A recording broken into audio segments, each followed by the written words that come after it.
I was diagnosed with cirrhosis in January of 2020. While in the hospital, they discovered some bleeding ulcers and some lymphedema that had started in my legs. My enzyme levels started to rise. It continued to get worse. I was very jaundiced. The lymphedema got so bad in my legs, I could barely walk. I knew that I needed to get someplace that would be able to help me.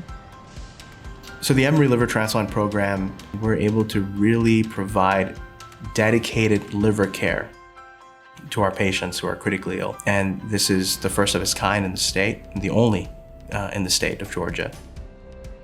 Having this sort of ICU really makes a positive impact for our patients because we're able to identify issues from an earlier point, able to help take care of critically ill patients and get them to transplant.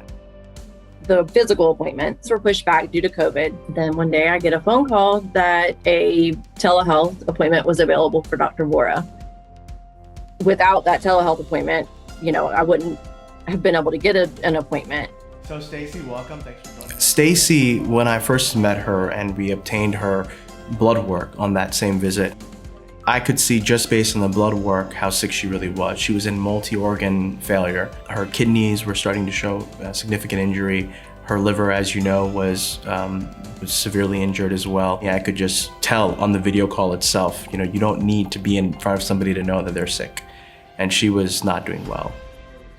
I had my meeting in the morning with Dr. Vora by telehealth, said that he wanted to look into a few things and that he would give me a call back. Little did I know that call would be just a few hours later, asking me what time I could be at the hospital.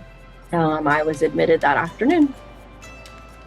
So we admitted her to our liver transplant service, not only to manage her acute issues, but also then think about a expedited liver transplant evaluation while she was in the hospital. The mortality with how severe her liver disease was without transplant really resonated with her, and she was on board to come in for an evaluation. We didn't skip a beat at Emory. We were able to get all of her testing done in pretty record time, I would say, for somebody that sick. It was probably a week and a half when I was told that I would not leave the hospital unless I did have a transplant. So that was very hard news. It wasn't very long after that I was told that there was a liver available, and I got my liver on April 19th.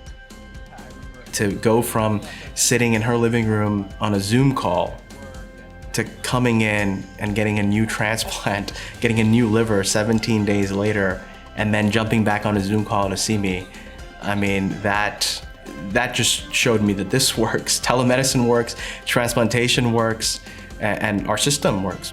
From the very, very first appointment that morning till the second that I walked out of the hospital on the 25th, I can't say anything better about Emory. From starting with a telehealth appointment at 9 o'clock in the morning to being admitted that afternoon by 4 or 5, everything just fell into place and was very smooth, and everyone was very helpful. It was wonderful. Thank you doesn't even seem like a good enough word. Thank you for taking a chance on me. Thank you for that first telehealth phone call. I just appreciate you, appreciate him giving me a chance to be a mom again, be a sister, be a daughter, giving me a chance to be able to walk out of the hospital.